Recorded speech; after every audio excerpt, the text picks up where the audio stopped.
This special call meeting of the Senate Education Committee will come to order. As usual, please silence your cell phones. If you wish to speak on a bill, you need to sign up at the back left. We will have introductions momentarily. Please call the roll. Senator Carroll, Senator Funky Fromeyer, Senator Givens, Senator Higdon, Senator Meredith, Senator Neal, Senator Stivers, Senator Thomas, Senator Tishner, Senator Wilson, Senator Wise, Senator Williams, and Chair West. Here. Yep. We have a quorum. We're going to get right into it. We got a lot of ground to cover this morning. We only have about an hour, a little under an hour, to cover these 5 bills. First, we'll have HB 377, an act relating to teacher recruitment and retention, and making an appropriation therefore. Representative, once you're settled, state your name for the record. Please proceed. Good morning. Kim Banta, District 63. And House Bill 377 hopefully will be a game changer for people going into education. It will give a stipend for student teaching, and it will also be loan forgiveness. It has an expiration date of 10 years. We're going to collect the data to make sure that this is actually encouraging students to come into the profession and stay in the profession. Motion on the bill. Do you need to ask a question on the bills? I'm just joking. We have a motion on the bill. Representative Banta, this is an excellent bill. I appreciate it. Senator Thomas has a question. Thank you. Actually, Representative Banta, I have 2. Okay. Obviously, things are coming at us quickly right now, and it's tough to read all of these bills. But when I skimmed the bill, there's no criteria set up now as to who receives the rewards, and there's no criteria set up as to how the loan forgiveness is how that decision is made to teachers. Am I right about that? No, sir. There, you have to be in the student teaching. You can be doing your student teaching anywhere, and you get up to $5,000 if you, for example, get pregnant in the middle of it and have to leave after 8 weeks. You can come back and finish, but you will get that $5,000 even if it's staggered. But student teaching is student teaching. We go by what the colleges set up and do, and then the loan forgiveness is a percentage every year that you teach, and if you leave the profession, then it just turns into a loan. We're really following the Kentucky Higher Ed Authority on that.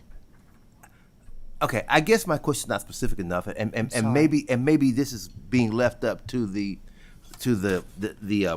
program itself. But in terms of GPA, in terms of major, in terms of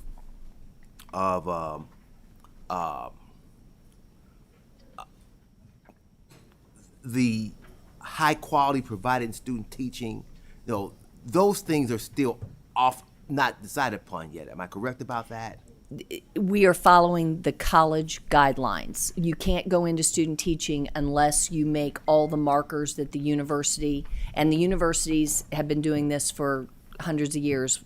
I wouldn't argue with what they do, but that's how we're following the student teaching. And then loan forgiveness is just per forma. You're in a public school, and every year you get the loan forgiveness. I'm still not answering your question, am I? That's all right. That's all right. I'm not going to ask any more. Okay. And I can just jump in. I think KDE will, I'm sure, draft some regulations around this area to address, I think, some of the things Senator Thomas is talking about. They will have to draft some regs surrounding the program. So that's my opinion. But any other questions on House Bill 377? Seeing none, we have a motion from Senator Funky Fromeyer. We have a second from Senator Williams. Please call the roll. Senator Carroll, Senator Funky Fromeyer, Senator Givens, Senator Higdon, Senator Meredith, Senator Neal, Senator Stivers, Senator Thomas, Senator Tishner, Senator Williams, Senator Wilson, Senator Wise, and Chair West. Aye. House Bill 377 passes unanimously. Do we have a motion for consent? We have a motion. We have a second. All those in favor of consent say aye. Aye. Opposed, nay. Ayes have it. House Bill 377 is passed on consent. Thank you. Thank you very much for your time, Senators. You're welcome. I believe Senator Carroll has a question or announcement. Mr. Chairman, I'd like to be shown as an aye vote on House Bill 377. Duly noted. Next up, the committee will stand at ease. We're going to call an audible right now. I don't see the person carrying 499. We're going to skip ahead to 5. The committee will stand at ease.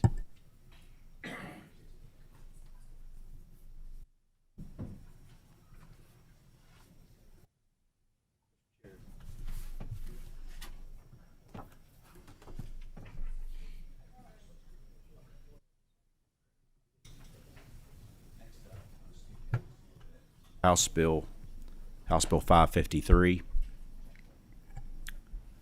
an act relating to the Kentucky Rural Veterinary Student Loan Repayment Program.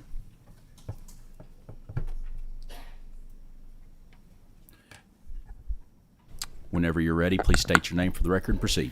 Good morning. I'm State Representative Matt Cook, representing the 72nd District. Good morning. I'm Deborah Hamelback. I am the KVMA Executive Director. I'm Jim Weber. I am the chair of the Governmental Relations Committee for the KVMA. Please proceed. Mr. Chairman, committee, thank you all for hearing us this morning. This is a bill it's been in the work for the last 2 years. We wrote the Practice Act last year after a year and a half, 2 years worth of work and roundtable across the state of Kentucky. And I think one of the things that was highlighted and something that everyone that is in the room is aware of is the large animal veterinarian shortage that we have across the state of Kentucky. So with this committee, we were able to look at and study and figure out some of the problems and what's holding it up. And this is one solution, one spoke in the wheel, I guess, towards fixing that problem. And it's a veterinarian loan repayment program. And I'm going to let Deborah Hamelback kind of explain some of the details with it. Thank you. And we also want to thank the Senate for putting this bill, HB 553, in the budget. We do very much appreciate that. As Representative Cook spoke, this was a 18-month project done through the Kentucky Department of Agriculture with 22 stakeholders. It was an excellent project that we had a lot of think tank programs. We brought in a lot of industry.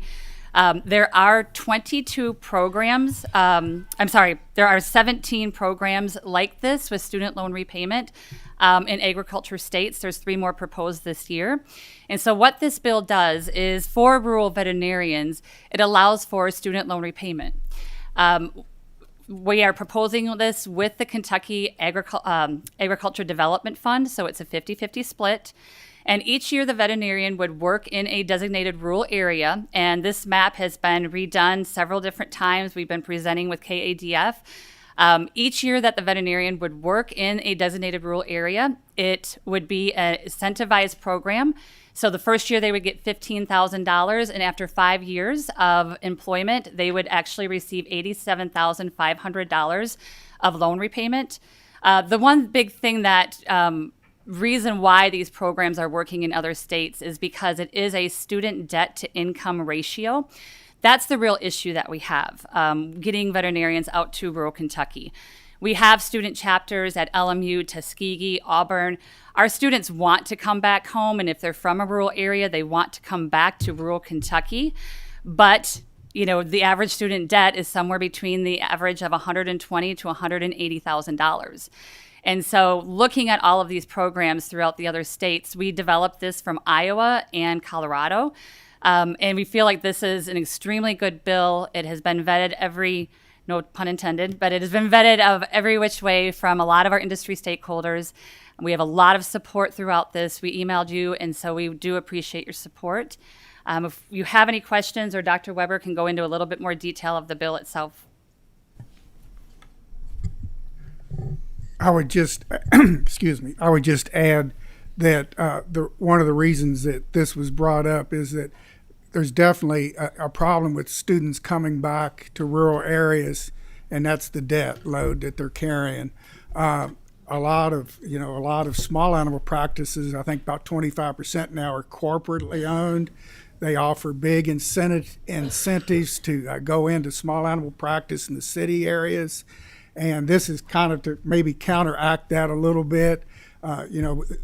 When you graduate from vet school and you're looking at $100,000 to $200,000 in debt, it's kind of easy to try to take that money from the corporations to pay off those loans. I think it's being responsible, but at the same time, it's not addressing our need for food animal veterinarians in Kentucky. Thank you so much. We have a motion on the bill from Senator Funky Fromeyer. Do we have any questions from members on this important piece of legislation? Seeing none, do we have a second on the motion? Second from Senator Williams. Please call the roll. Senator Carroll. Aye. Senator Funky Fromeyer. Senator Givens. I'd like to explain my vote. Please proceed. Proud to cast an aye vote, and I appreciate KVMA and the leadership there. I appreciate, Representative, your leadership on this issue and how important this is for us to target these monies to these vitally important veterinarians across our Commonwealth. So thank you for your leadership on this. Proud to vote aye. Senator Higdon. Senator Meredith. Senator Neal. Senator Stivers. Senator Thomas. Mr. Chair, I'd like to explain my aye vote, please. Please proceed. Thank you. I do think it's time that Kentucky looks seriously at establishing a veterinary school here. We are the horse capital of the world. We get more and more people every year coming here to invest in thoroughbreds, to maintain thoroughbreds here. We have a number of cattle. If you travel around Kentucky, whether east or west, particularly west or central, you see a lot of cattle farms here. There are a lot of large animals here. I think it's just time Kentucky look at, having a veterinary school here and getting more veterinarians to come here. So I think I do like this bill a lot, and that's why I'm voting aye. Thank you. Senator Tishner. Senator Williams. I'd like to explain my aye vote. Please proceed. I also thought we should have a vet school, but that's a long-term proposition. It's very expensive. If we're talking about getting people here in the next couple of years, this is absolutely the only way to do it. One other thing I had heard in the discussion is the actual goal here is get to find a local spouse and marry and settle down. I'm wondering if we could add a bonus for that. Aye. That was your comment. Senator Wilson. Senator Wise. Chair West. Explain my vote. Just want to thank you all for the hard work you put into this. I know it was a lot of work and a lot of time put into it, and very, very pressing problem, especially where we're from. So just want to thank you for the hard work on it. I vote aye. House Bill 553 passes unanimously. Do we have a motion for consent? We have a motion. We have a second. All those in favor of 553 going on consent say aye. Aye. Opposed, nay. Ayes have it. 553 is on consent. Thank you. Thanks, Mr. Chairman. You're the real gentleman from Bourbon County. Appreciate it. Thank you. Up next, we're going to go back a little bit to House Bill 499. I believe Senator Givens is going to present. Mr. Chairman, would you prefer that I present from down there or up here? It's up to you, Senator Givens. I'll simply sit up here if it's okay with you and members of the committee. Please proceed. Representative McCool is the sponsor of the legislation. I had similar legislation in the House and am proud to stand in for him as he is unable to be here today. Over the course of time, we've seen a change in the landscape as it relates to career and tech ed, and this is something we've all been talking about for a number of years. How do we elevate career and tech ed? When I first got here in 2008, 2009, the conversations were, well, there's a stigma to a kid going to vocational classes. There was long perceived to be a stigma. We, over time, through investing in quality teachers, quality resources, and quality education, have eliminated that stigma. And now we talk about the young welding students coming out with certificates that are going directly into the welding industry and making a lot of money with zero student debt. That's just one small example of the many successes in the career and tech ed space. As we've traveled that journey of modernizing career and tech ed, we've had a series of challenges with the funding models. as change happens over time, we had opened up about 6 different buckets of funding and 6 different models of career and tech ed facilities, from local facilities to state-owned facilities to hybrid facilities. And so beginning about 8 years ago, the move was to narrow and streamline those buckets of funding from 5 or 6 down to as many, hopefully someday 1. But this moves it from 3 down to 2, along with some other changes I'm going to direct your attention to. Mr. Chairman, there is a committee sub, and if we could entertain. We have before us a motion on the sub with a second. Senator Neal, did you have a question? Okay. All those in favor of adopting the sub say aye. Aye. Opposed, nay. Ayes have it. Sub is adopted. Direct members' attention to the only change that I am knowledgeable of as it relates to the sub. On page 2, because definitions have such meaning, the meaning of supplemental funding was expanded to further read supplemental funding or supplemental funds mean monies appropriated by the General Assembly as supplemental funding to qualifying career and tech ed programs to improve student outcomes and approve career and tech ed pathways. More of a technical change than anything else. That's the reason for the sub. Highlights of the bill very briefly. If you'll see at the bottom of page 1, we have this definition of converted career and tech ed center. Under the leadership of Senator Higdon in the period of 2020 to 2021, 21 to 22, and 22 to 23, during those 3 academic years, we opened a window for local districts to take over the state facility if they wanted to do so. Those are the 4 centers. That definition captures those 4 centers that are in that converted career and tech ed space.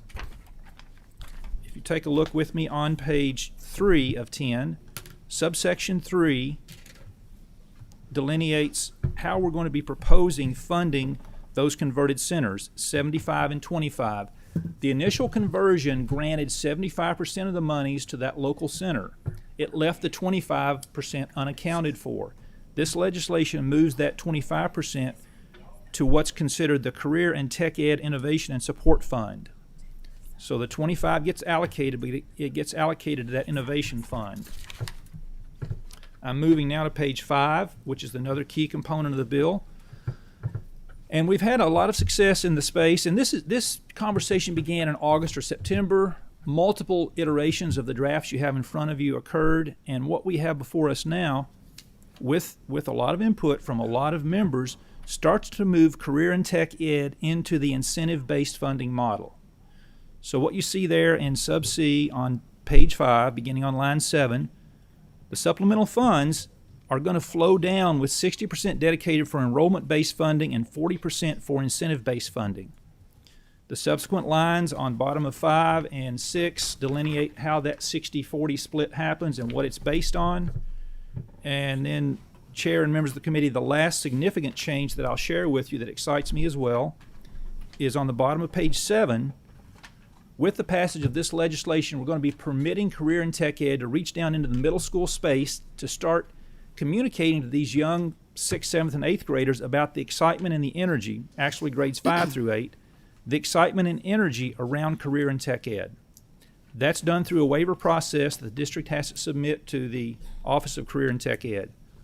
With that, Mr. Chairman, I would be glad to answer any questions, and if there's anyone here from OCTE that wishes to come to the table and help address this, I would welcome them to do so as well. Great. I thought she might be here. She was behind the post and I couldn't see her, but would be glad for her to share any reflections she might have on the legislation. You're welcome to share. You got about 2 minutes. Sure. My name is Reagan Satterwhite. I'm the Career and Technical Education Policy Advisor at KDE. KDE greatly appreciates the opportunity to speak in support of this bill. I don't need 2 minutes. Senator Givens did an excellent job of outlining what is in this bill. He has been a great support in drafting this legislation, and we are very excited about this. We think that it positively builds on the historic investment that the General Assembly made in the 2022 biennium budget of an increase of $58 million to KDE's base budget for CTE. Thank you so much. Any questions from members? Seeing none, we have a motion from Senator Funky Fromeyer. Do we have a second? We have a second. Please call the roll. Senator Carroll. Aye. Senator Funky Fromeyer. Senator Givens. Senator Higdon. Senator Meredith. Senator Neal. Senator Stivers. Senator Thomas. Senator Tishner. Senator Williams. Senator Wilson. Senator Wise. Chair West. Aye. House Bill 499 passes unanimously. Senator Givens, do you think consent is appropriate? I do think consent would be appropriate, yes. Do we have a motion for consent? We have a motion from Senator Wilson. Second. I'll second. All those in favor of 499 being on consent say aye. Aye. Opposed, nay. Ayes have it. House Bill 499 is passed and on consent. Thank you so much. Up next, we have House Bill 611, an act relating to truancy. Representative Bowman, it looks like, and he has a special guest as well. The floor is yours. Whenever you're ready, state your name for the record. Please proceed. Thank you, Mr. Chairman. Members of the committee, my name is Jared Baum, State Representative, House District 28. Representative Tim Truitt, District 89. Today I am also elementary principal. Yeah, thank you again for the opportunity to present House Bill 611. As I learned in the Education Committee that we all sat on over the interim, we have a significant issue in our state with truancy and with chronic absenteeism in our schools. The district that I represent is at 38%, and I'm sad to report that there are 40 districts in our state that have higher rates than that even, with 13 districts over 50%. And so when you consider also that our funding is tied to school attendance, our schools are budgeting based on enrollment, but they're only funded based on attendance, we have to take action. More so for the students, though, than the funding. We have to ensure that kids are in school where they need to be during the school year, setting them up for success in life. And that's simply not happening today. It's a chronic problem in our state. It's a chronic problem across the country. And so what House Bill 611 is going to do is allow for cases to be referred to the county attorneys after a student has missed 15 unexcused days of school. I just want to be very clear on that. Unexcused days. This is not I was out sick with the doctor's note, or I was on an educational field trip, anything like that. 15 days with no excuse for missing would allow these cases to be referred to the county attorney for formal court action. And so I think it's critical that we identify as early as possible. I certainly believe it should be less than 15 days. 15 days is a lot of days to miss in school with no excuse. And so we need to identify what circumstance is keeping this child from being in school, so we can help that child, and that's what 611 House Bill 611 does. With that, I'll turn it over to Vice Chair Truitt if you have any other comments. Representative Bauman did a good job explaining. This is a start. We're not talking about or addressing parent notes. Most districts will allow 5 to 10 parent notes. Most districts will allow 10 to 15 educational field trips. And most districts will allow unlimited doctor's notes. So we're not addressing those. We're only addressing days where there is no excuse. A parent can't even write a note to say that little Johnny was sick. We're talking about that. The reason we went with 15 days, me and Mr. Bauman both wanted less. But after talking to the County Attorneys Association, they was afraid that, if we went down to 9 days or 10 days, that the caseload may be extreme. So we kind of compromised and went with 15 days.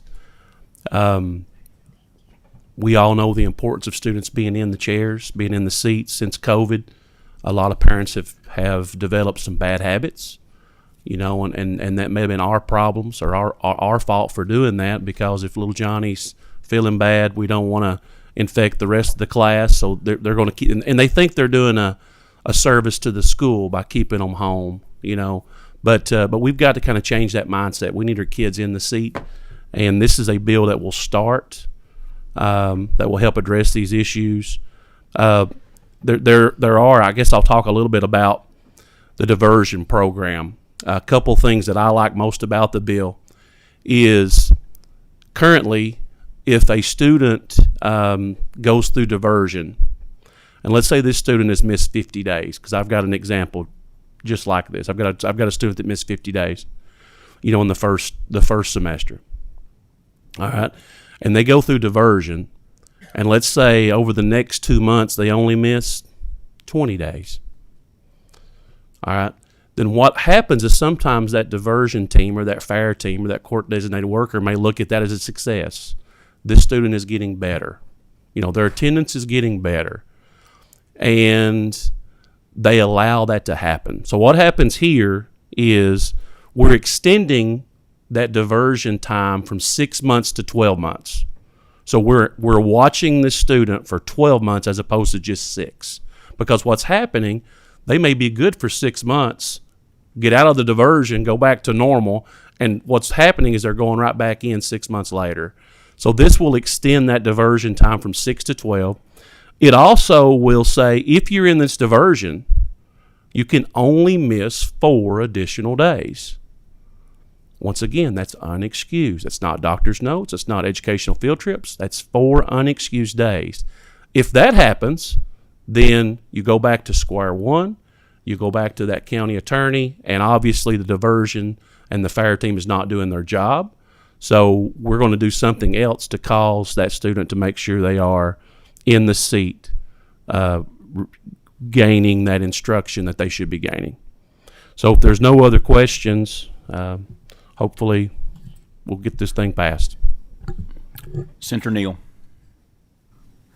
Thank you, Mr. Chairman. It would appear then that there's probably some fiscal impact here somewhere. It just won't cost anything additional. Did you ask the Department of Community-Based Services whether or not there was a fiscal impact or not, or ask for a fiscal note or whatever? I did not, sir. Is that something you might, as you go forward, make that request, just to make sure? Certainly. If you recommend that would be a best practice, we can do that. All right, thank you. Senator Funky Fromeyer. Thank you for this. We, of course, heard during the interim what a critical issue this is across the state. The piece on page 4, section 6B, when you mention the FAIR team, is that achieving success? Because it does reflect that no further action to be taken subject to review by the FAIR team. And I wonder if that's achieving success of the student getting back into the classroom, back into the school setting, or whether it's slowing things down. All right. It's good question. Good question. Obviously, if the FAIR team was working in every district, we would not need this bill. Some districts, the FAIR team works well. Some districts, they do not. So what this bill will do is it does something that we don't have currently. It will allow for consistency across the state. Now, 15 days, once again, is a high mark. I wish that we could lower that, and hopefully in the future we will. Next year we may come back and see that this isn't costing us a whole lot as a state or DCBS, and maybe we can lower that to 10 days. But the FAIR team, if the FAIR team is doing their job, if the DPP in the district is doing their job, then we will not need these issues. All right. Usually what happens, they go into diversion after that 9 days. Once a student's missed 9 days, then the DPP will start working with this student. What can we do to address these issues? So if the FAIR team's doing their job, they will never have to address this problem. If they're not, it will force them to at 15 days. They have to do something that works. After talking to multiple DPPs, we've met with, I'm going to say 20 to 30, maybe more than that DPPs, and also county attorneys. All of them will say the robe effect makes a change. When that student, when that parent has to go sit in front of that judge usually they see good things happen from that point on. So the quicker we can allow that to happen, the quicker we can change the mindset of our parents. Something else this bill does is it kind of goes away, and currently the fire team can be used with all age kids. And the way the fire team works is it's a group of individuals that meets with the student and the parents, and they try to resolve the issues. What's causing these problems? What's the root of the problem here? So what happens is, in this bill, we now are saying if you're in kindergarten or 5th grade, we don't feel that it's the student's fault. We think it's the parent's fault. So in kindergarten through 5th grade, we're going after that parent. We're going to have the option of maybe educational neglect, all right. And then from 6th grade up to 12th grade, then we're allowing that fire team to get in there and work with that student and that parent. We've had some parents reach out to us and say, we can't make our kid come to school, So that's where the fire team could be used. But obviously, fire team, if they're doing their job and they're working well, they will not need this bill. I'll be the final question. Thank you so much for the bill. Just a quick comment I'm going to make, and if you could comment on that. So during the interim, we took testimony, and one of the things that jumped out at me is you said, Representative Bowman, in your district, the truancy rate is 38%. Could you comment on many of the districts are 50, 60%, and so this is a serious crisis that we're talking about. So if you could just comment on that.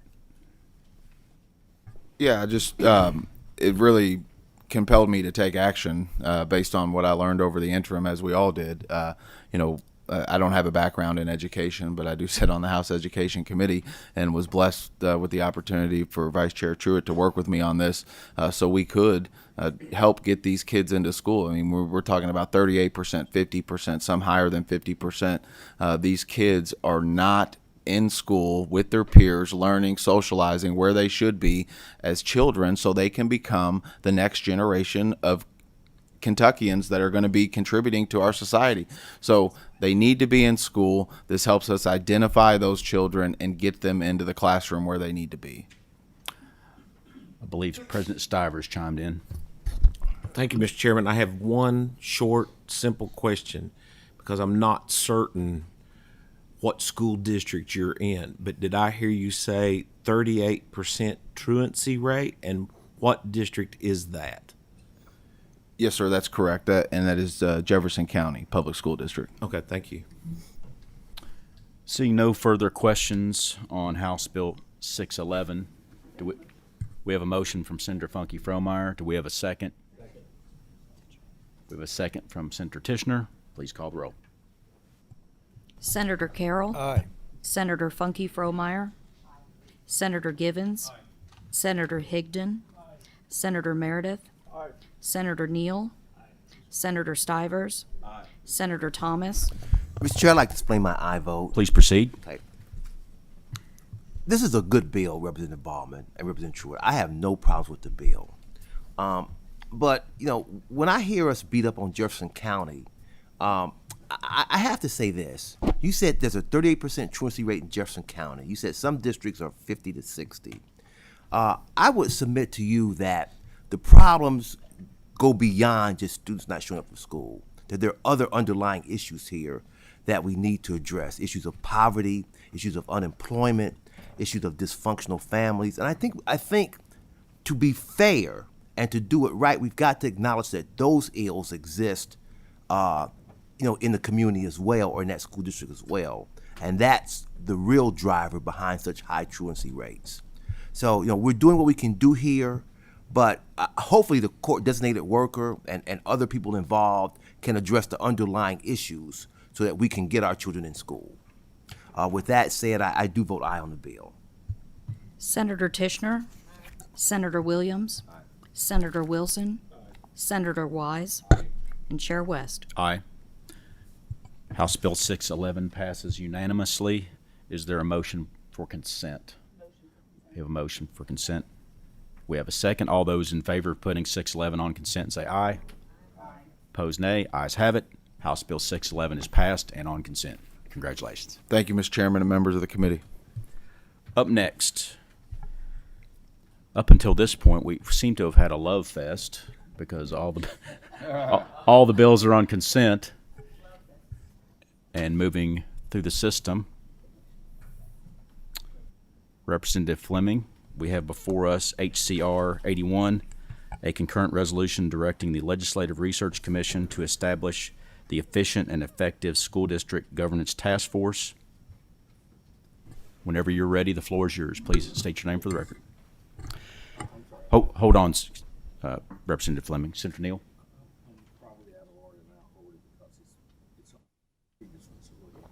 Okay. Floor is yours. Please proceed. Thank you, Mr. Chairman, and thank you, Senators, the Education Committee. I'm Ken Fleming. I represent the 48th District, which covers Jefferson and Oldham counties. House Concurrent Resolution 81 is an approach to help the largest school district find solutions that face their challenges. These challenges include widening achievement gaps, transportation issues, safety of our teachers and children, teacher shortage, and many other issues. And after talking to constituents, the business community, parents, and teachers, there is a systemic theme that needs to change. However, we do not want to take a knee-jerk reaction to address issues facing this district. When you have poor outcomes, there needs to be a process to assess the situation holistically by bringing in experts, conducting research, having state and educational focus organizations, and hearing from the public. And based on this and my experience in being on several boards, both profit and nonprofit, we need to take a close examination of the governance of the JCPS and particularly the board when it comes to structure, functionality, duties, effectiveness, and efficiency. In combining and leveraging reports that will be released later on this year from the Office of Education Accountability and the State Auditor, the Efficient, Effective School District Governance Task Force will look at how the school district is being governed. This three-pronged approach is a cooperative, collaborative initiative to help serve teachers and our children for a betterment of their future. This task force sets out a minimum of 17 areas to be reviewed and draw upon research such as the Pritchett Committee, individuals, businesses, and many others that the task force sees fit. This 13-member task force will be appointed by the LRC and consist of legislators, individuals, business community, teachers, taxpayers with children in the system. And by the end of this year, this task force will provide a list of recommendations to the 2025 General Assembly to consider. This list could be including short-term or long-term.